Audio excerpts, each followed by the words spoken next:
Magandang umaga muli mga kapatid. Salamat kay Brother Raul nung Sunday sa ko na aral. Maganda naman ang feedback ko ng mga kapatid sa turo niya. Isa nararapat po, pamisan-misan gano'n po. So ating po mensahe sa mga po ito. May tinatawag na the law of pardon. Yung kautosan ng pagpapatawad ng Diyos. Pardon. Salitang pardon, bisa dalawang kahulugan yan. Bisa pasensya ka naman yan. Pardon me. O kaya kayo humingi ng kapatawaran. So, pardon na po. Law pardon. So, kung titignan po natin, ang kahulugan ng salitang ito.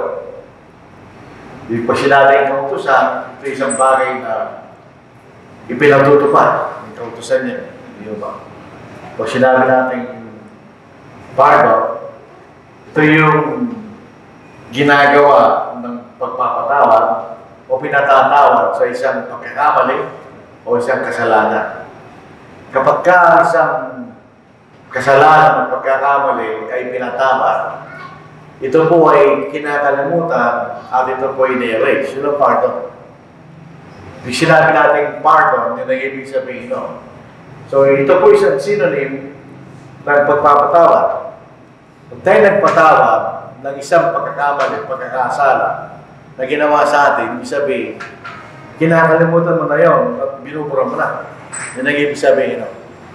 Dito po sa batas ng tao, sa ating pong konstitusyon, ano po, may tinatawag na presidential pardon.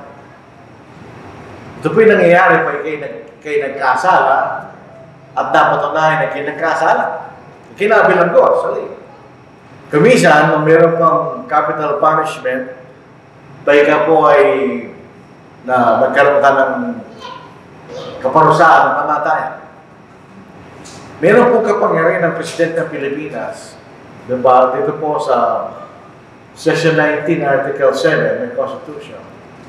Pinapayagan ng Presidente na magbigay ng kapatawaran sa isang nagkasala at dapat umahin nagkasala kahit meron ng final judgment sa isang tao. May tinatawag na absolute pardon. Ang ibig sabihin mag-absolute pardon, yung criminal na yung ginawa mong kasalanan, wala na yun.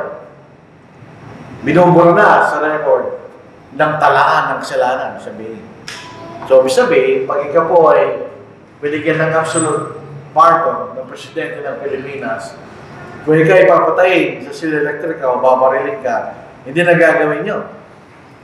At aalisin ang record mo dahil kayo nagkaroon ng krimen. So, ito po isang sa palagay ko, ito po isang bagay na nakuha nila sa Biblia. Sapagkat ito naging sabihin ng pardon. Pag tayo po yung nagpatawad, hindi mo na aalalahanin po yung kasalanan, i-erase mo na. Hindi mo na aalalahanin pa, hindi mo na babanggitin. Kaya po sa absolute presidential pardon, bupurahin na sa talaan ng mga kasalanan, yung kasalanan mo. So wala na record. Pwede ka bigyan ng passport, pwede ka na magtrabaho, etc.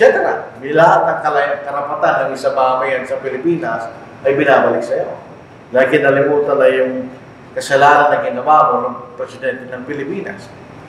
Dito po sa Biblia, meron din po kautusan ng pagpapatawad ng Diyos. Dahil tayo po mga tao, pag nagkasala tayo, wala tayong paraan sa ating sarili na purahin natin yung kasalanan. Dito po sa Mateo, chapter 16, verse 26. Ito po, si Brother, pakinggan po ito na po. So, ito po sa Mateo, chapter 16, verse 26. Wala tayong pwedeng ipagpalit sa ating kaluluwa. Doon po sa mga Bisaya, yung palit, bilin. Sa ating palit-palitan. Dito po sa verse 26, ito ang ating babasa. Sapagkat mapapakinabangan ng tao. Kumakatan niya ang buong sanglibutan, ngunit mawawala naman ang kanyang buhay. O anong ibibigay ng tao na katumbas ng kanyang buhay? Wala. So pag nawala ang kaluluwa mo dahil sa iyong kasalanan, wala kang pwedeng ipagtapos doon sa sarili mong paraan. Ganyan. Kawawa tayo. Dito po sa Titus, chapter 3, verse 5, hindi po ating mababasa. Kung gawa tayo ng paraan natin, gawa tayo ng mabuti, pagkatapos natin magkasala, ala pa rin yun. Nandun pa rin yung kasalanan mo. Hindi natin magbubura yung ating kasalanan. Dito sa Titus 3:5,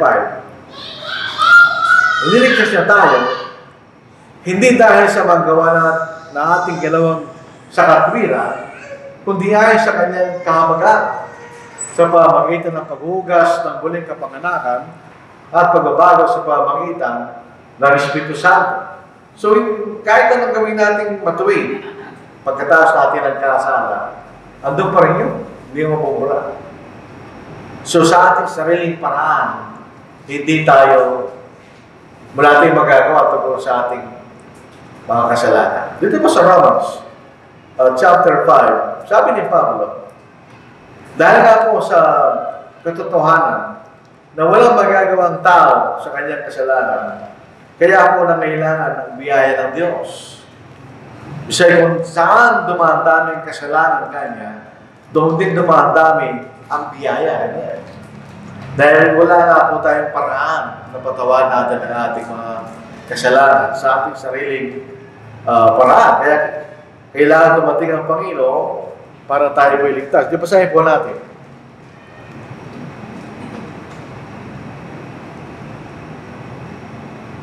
Dito po sa verse 21. Upang kung paano ang kasalanan na dahil sa kamatayan, ay ganyan naman ang biyaya ay mapag-ahari sa pamamagitan ng pagiging matwid tungo sa buhay na wala hanggan sa pamamagitan sa Kristo na Panginoon natin. So walang paraan ang kautusan ni Moises sa kanya, so dumating ang biyaya ng Diyos. Ngayon sa mga ibang pananampalataya, ang biyaya ay isang bagay na binibigay na walang kondisyon. Doon sa mga Baptist, yun ang paniniwala nila. Hindi kayo maliligtas sa pamagitan ng pananampalataya, wala akong gagawin kanila. Hindi po totoo yan mga kapatid. Ang pagpapatawa ng Diyos ay merong paraan. Merong requirement ang biyaya ng Diyos. Sabihin, kung kayo bibigyan ng regalo ng inyong kaibigan, regalo sa abroad, kung kaya lang Pilipinian eh. Pag nagpunta ka sa abroad, pagbalik mo, parang requirement na may pasalubong ka. Pag meron kang kaibigan na galing abroad, mabalitaan mo, sasabihin niya, pumunta sa bahay, meron kang pasalubong niya. Meron kang pasalubong, biyaya yun eh, hindi mo nang pinagtrapamuhan yun. Then may requirement yun, di ba? Sabi niya, pumunta ka sa bahay kanya, requirement yun eh. Paano kung hindi ka pumunta? Di wala kang pasalubong. So dito po sa biyaya ng Diyos, makikita natin. May requirement yan. Number 1, kinakailangan tayo sa pampalataya. Doon po sa Hebrews chapter 11, verse 6, sinasabi po ng sumunod sa Hebreo, kung walang pananampalataya, eh, hindi maaari maging kalugod-lugod sa kanya. So kailangan tayo sa pampalataya. Kailangan tayo magsisi. Magsisi, kilalanin po natin na tayo nagkasala sa Diyos sa ating nakaraang paraan ng pamumuhay na hindi ayon sa kanyang kalooban. So bago mababautismo, kailangan magsisi. Sa Gawa chapter 2 verse 38, ito po yung mga nagpapakasok sa ating Panginoon. Nang talangin nila si Pedro at nilabang isa, mga Ginoo, mga kapatid, anong gagawin namin? Ang sabi ni Pedro, magsisi kayo at ang bawat isa sa iyong pabautismo sa pangalan sa Kristo sa ipagpapatawad ng iyong mga kasalanan at tatanggapin niyo ng Espiritu Santo. Kailangan tayo magsisi kayo. Kailangan natin ipahayag sa ating bibig ang ating paniniwala sa Kristo ng Diyos. Dito po sa Romans chapter 10, para po buo po. Magsimula tayo sa verse 9. Ano ipapahayag natin sa ating bibig? Na si Jesus ay ang anak ng Diyos. Ay, usahin natin.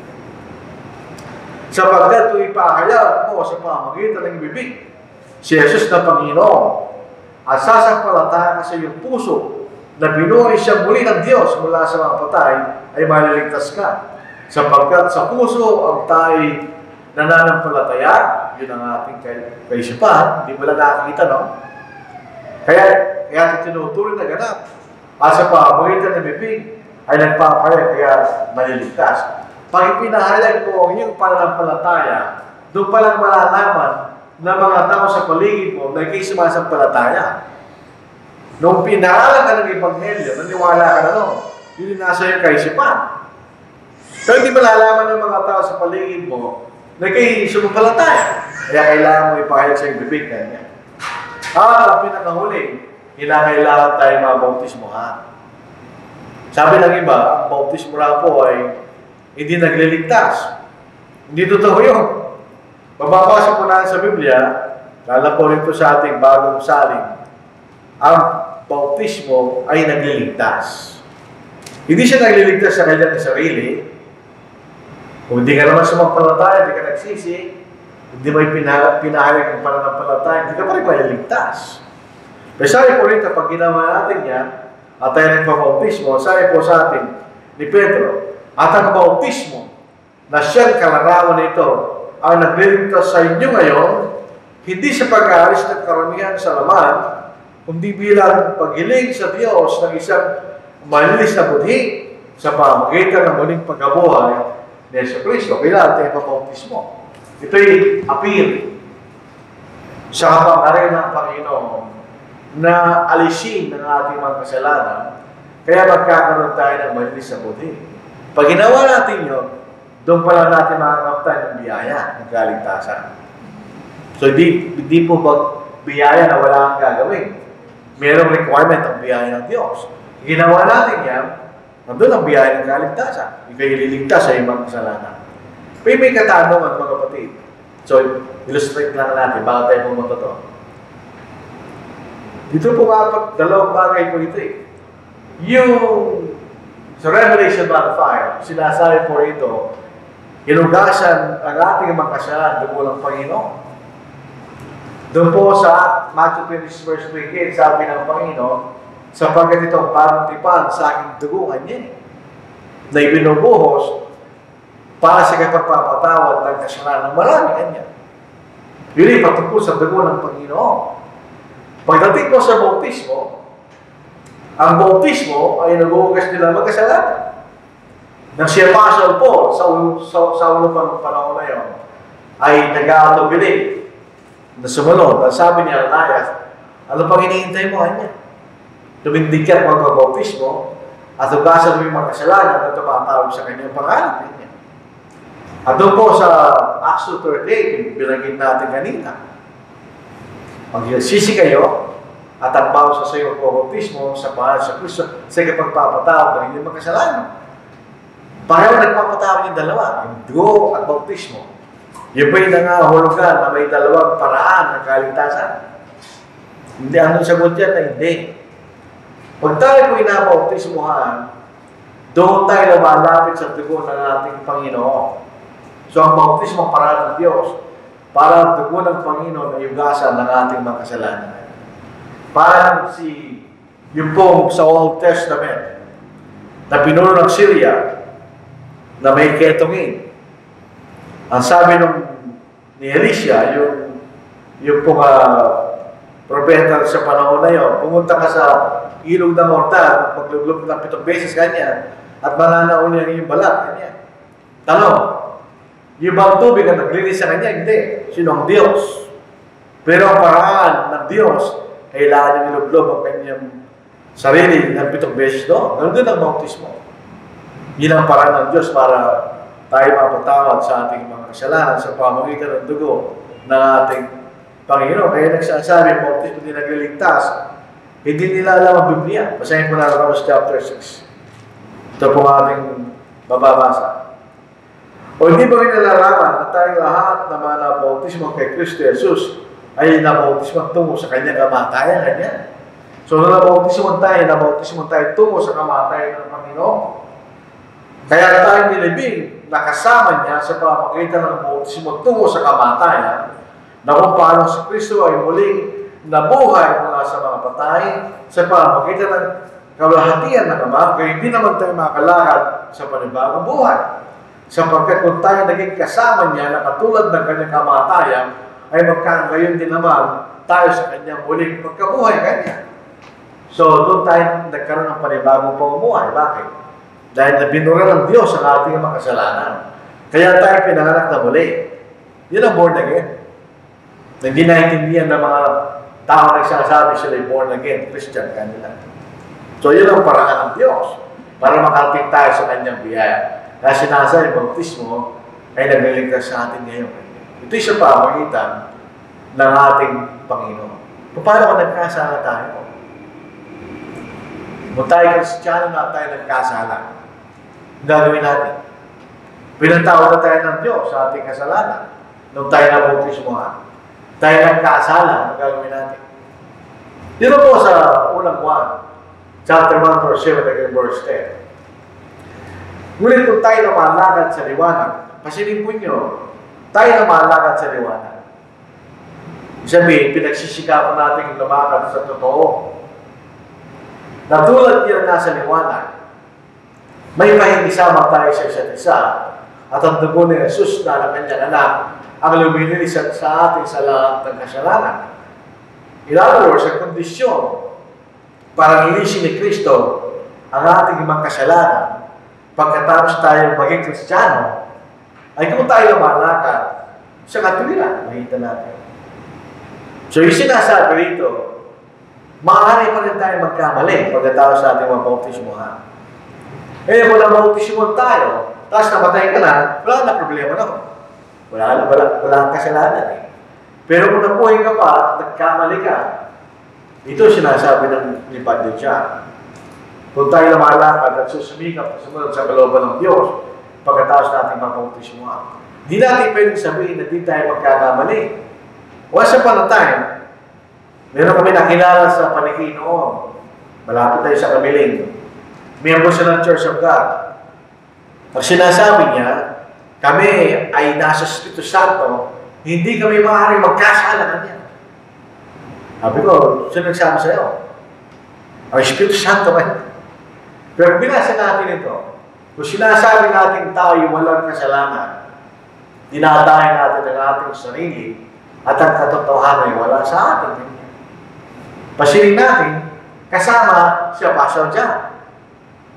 Tayo kanya eh. Kung ipapayag natin ang ating mga kasalanan, siya'y tapat at banal na magpapatawad sa ating mga kasalanan. Kung tayo lumalakad siya, bilang pasarin po natin. Kung sinasabi natin tayo, hindi nagkasala. So, dalawang bagay yan. Yung sinasabi niya sa verse 8, kung sinasabi mo ngayon, wala kasalanan niya. At kung sinasabi kahit kailan, di ka nagkasala kanya. Ilan mo natin sa sinungaling at ang kanyang salita. Wala sabi. Bakit? Sino ba nagsabi na wala natin nagkasala at hindi nakaamon sa kalatinan ng Diyos? So, di natin pwede sabihin, hindi tayo magkakasala pagkatapos tayo mabautismo. Kakasala ka pa rin. Ang pagkakaiba, yung namumuhay sa kasalanan, iba yun. At yung nagkakamali pa rin yun. Kung sa simple halimbawa, kung ikaw'y sugaron, at araw-araw susugan ka, ikaw'y namumuhay sa pagsusugan. Pero halimbawa, Kristiyano ka, nadaan ka sa sugal, natukso kang tumaya, tapos pagbalik mo sa bahay mo, nagsisikap, hindi ka namumuhay sa sugal, nagkasala ka lang, nagkamali ka. Yun ang sinasabi ni Juan. Pag nagkamali ka na yan, gagawin mo ganito. Ipayag mo yung kasalanan mo at magsisiga ka niya. Yun ang sinasabi niya. Sa Romans chapter 5, verse 9 hanggang verse 10. Lalo pa nga, ngayong itinutuloy tayong ganap sa pamamagitan ng kanyang dugo, ay maliligtas tayo sa galit ng Diyos sa pamamagitan niya. In other words, ang sinasabi ni Pablo, kung kayo nung kaaway pa kayo ng Diyos, kaaway kayo kanya. Kung kayo namumuhay pa sa pagkakasala, bago kayo naging Kristiyano, ay pinatawag kayo ng Diyos. Nang sumunod kayo sa Ebanghelyo, lalo na kayo ganyan. Sapagkat kung doon tayo mga kaaway, ay pinagkipagkasunod tayo sa Diyos sa pamamagitan ng kamatayan ng kanyang anak. Lalo kayo pinagkasundo na, ay maliligtas tayo sa pamamagitan ng kanyang buhay. So, di nawawala ang ating kaligtasan. Kung nagkasala ka, huwag kayo magsisisi kanya. Andun ang guarantee ng ating kaligtasan sa pamagitan ng ating Panginoon. Yung una, ang kamatayan niya. Ngayon, ang buhay niya, sabihin, nandun na siya sa kanan ng Diyos. Nasa kanya na ang kapangyarihan ng pagliligtas kanya. Lalo tayo nililigtas ng Panginoon dahil tayo ngayon meron ng relasyon sa Diyos kanya. Bilang kanyang mga anak, yung makikita natin. Sa 1 John chapter 2 verse 1, hindi gusto ng Diyos na tayo magkasala.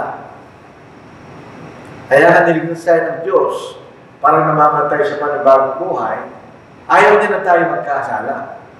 Ayaw niya yun. Yung problema, ang realidad, at siya rin ang nagsabi, sa babae ni Apostle John, magkakasal tayo. Mga munti kong anak, ang mga bagay na ito ay sinusulot ko sa inyo upang huwag kayo magkasala. Pasilipon niyo mga kapatid, kayo po ay observant sa mga salitang ginamit. Ang ginamit ni Apostle John, munti kong mga anak niya, little children. Ito may literal na mga maliit na bata kausap niyo. Hindi.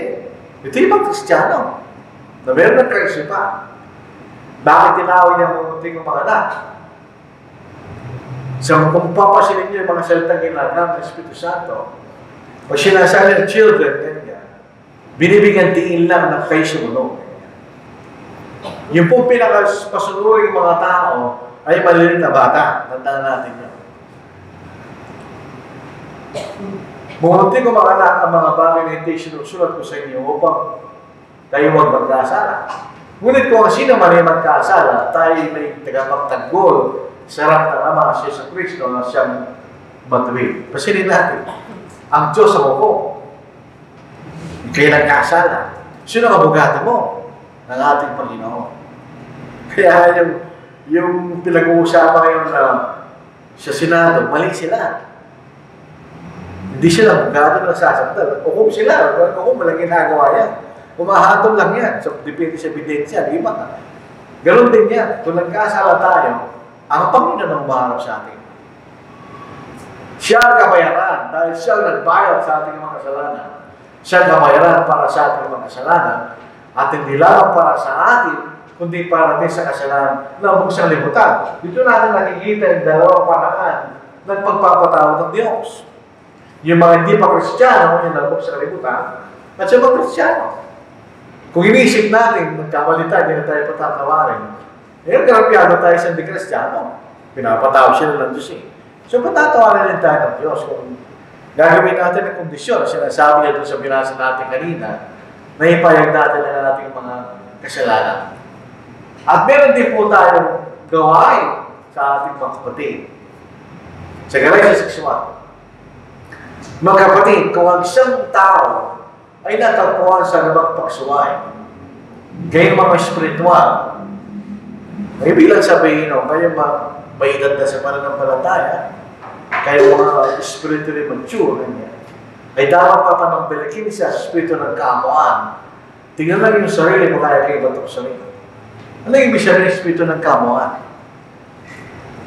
Hindi natin naintindihan yun. Pupunta ka mo doon na yung parang walang gagawin. Malamanay kung kinakailangan. Pero minsan, hindi malamanay. Ang ibig lang po sa nagkakakuan, nagpapailalim lang tayo sa kalooban ng Diyos. Sabihin, tandaan mo, sinasabi ni Pablo, ang layunin mo, iligtas mo kapatid mo, kanya. So, tignan mo yung sarili mo. Ano ba layunin mo para puntahan mo siya? Kung pupunta mo sa para ipahiyat siya, ay, hindi gano'n. Tignan mo yung sarili mo, kaya kayo matoksorin. Dalhin niyo ang mga pasanin ng isa't isa at sabi matutupad niyo ang kautos ni Kristo. So meron tayong obligasyon para sa kapatid na nagkamali ay maligtas. Ano po? Bumalik. Dito rin po sa Santiago, chapter 5, verse 19. Mga kapatid ko, kung ang sino man sa inyo naliligaw mula sa katotohanan. So ibig sabihin, sa mga talatang binabanggit natin, walang once saved, always saved, di ba? Pwede ka pa rin maligaw, pwede ka pa rin mawala. Nasa sa atin yun. Mga kapatid ko, kung sino man sa inyo yung naliligaw mula sa katotohanan at siya'y pinapanumbalik na kung sino man, dapat niyang malaman ng mga nagpanumbalik sa isang mga kasalanan mula sa pagkaligaw sa kanyang landas ay magliligtas ng kaluluwa mula sa kamatayan at pagtatakip ng napakaraming kasalanan. So, anong gagawin ng nagkasalang yun? Para mapanumbalik natin siya. Siya magsisisi. Tatanggapin niya ang pagkakasala niya at siya magsisisi kanya. Hindi ka pwedeng magsisi na ikay mapagmataas. Kailangan natin tanggapin na tayo po ay nagkamali, nagkasala. So bilang makita natin sa ating pag-aaral, bilang mga Kristiyano, hindi tayo pwedeng magmataas. At sabihin natin sa mga hindi Kristiyano, we are mas banal kami sa inyo. Hindi pwede sabihin nyo. Sa katunayan, pareho lang tayo sa kanila. Kung di tayo pinatawad ng Panginoon, kamukha lang natin sila. Kung di tayo pwedeng maging mataas sa ating pagmamatwi, tandaan po natin yun. Sa pagkinilala natin yan, mas madali sa atin na ipaaral natin ang Ebanghelyo dahil nalalaman natin ang kailang kalusunod na kalagayan. Kung di sila maliligtas, kung tayo po ay meron tayo ngayon sa ating kapuluan, tayo po ay nagkakasal na hindi po tayo Kristiyano. Kailangan natin sumunod sa Ebanghelyo. At tayo patatawarin ng Diyos sa ating mga kasalanan sa pamamagitan ng dugo ng ating Panginoon. At pagkatapos ng tayo, pagsikapan natin mamuhay na tapat, yung makikita natin.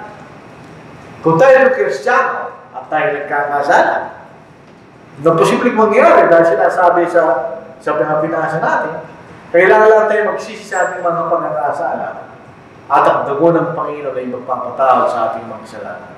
Meron po isang maling kaisipan na mga kapatid. Yung tinatawag na continuing cleansing kanila. Dahil sa kanilang paniniwala, kay Kristiyano, automatic kanya na pinatatawag ka ng dugo ni Kristo. Hindi totoo yun. Conditional pa rin yan. Kailangan natin ipahayag ang ating mga kasalanan, kailangan tayo magsisi. May Kristiyano gano'n. Para sila once saved, always saved. Mali po yun. Pero kondisyon po yung mga kapatid. Sa ganun kalagayan, Kristiyano tayo, hindi tayo Kristiyano, at tayo nagkakasala, huwag na natin patagalin yung kalagayan na yun. Ito po sa Panginoong Korinto, chapter 6, verse 2, sapagkat sinasabi niya, sa panahon kanais-nais ay pinakinggan kita. In other words, kung papasinin natin ang mga tao sa sanglibutan, binibigyan sila biyaya ng Diyos. Umuulan para sa lahat, di ba? Yung makikita natin sa buong mundo para sa lahat. Lalo sinasabi ng Panginoon, hindi kita pinamamayaan. At tinulungan kita sa nakaligtasan. Ngayon, na panahon kanais-nais, ngayon ang araw ng kaligtasan. Isa lang po ang kinikilala ng Diyos pagdating sa kaligtasan. Ngayon. Kasi, matotoo yan, hindi po natin alam ang buhay natin. Yung sa Santiago, chapter 4, verse 14, kayo man ay hindi nyo nalalaman kung ano magaganap bukas, ano ba kanyang buhay. Anong buhay natin? Ngayon ay isang singaw, sa daling panahon ay lumilitaw at pagkatapos ay naglalahaw. Pag pupunta tayo sa sementeryo, yun ang maiisip mo. May mga tao doon na nalibing, yung katawan ng mga tao. Makikita mo, 1945, 2025, ganyan. Dati buhay yan eh. Pero ngayon, wala na sila. Hindi na natin sila makikita. Hindi na natin sila magsama-sama. Nung pag binabasa ko yung talata ito, hindi ko pwedeng hindi sabihin yung ginagawa namin noon, kayo mali. Maaaring ginawa din ng ilan sa atin ngayon. Yung tayo naglalaro ng yung bula. Kukuha ka ng damo ng kumamela, tapos isaw-saw mo sa sabon, tapos kukuha ka ng bilog, may bula. Iba-ibang kulay yun. Pero paglabas ng bula, mawawala ka agad. Parang yung sinasabi sa atin ni Santiago sa buhay natin ngayon. So, hindi natin pwedeng paglaruan. Ay, Matbuhay pa, 12 years from now, hindi natin alam yun. Lalo na pag nakikita natin yung mga ibang aksidente, nakikita sa YouTube, o yung digmaan na nangyayari, hindi natin alam yun. Yung kailangan natin secure ang ating kaligtasan. Tinibig tayo ng Panginoon na pumasok tayo sa kanyang buhay na walang bayad. Alam niyo, sa buhay nito, walang bagay na hindi walang bayad. Niloloko lang tayo ng iba. Sabi niya, libre ito. Actually, binayaran mo. Yung cellphone na lang, sabi niya, libre cellphone. Binayaran mo yun, libre ito. Pero ito, libre ito. Binibigay sa atin ng Diyos na libre. Na tayo pumasok sa kanyang binibigay na buhay na walang hanggan. Yan ang biyaya ng Diyos.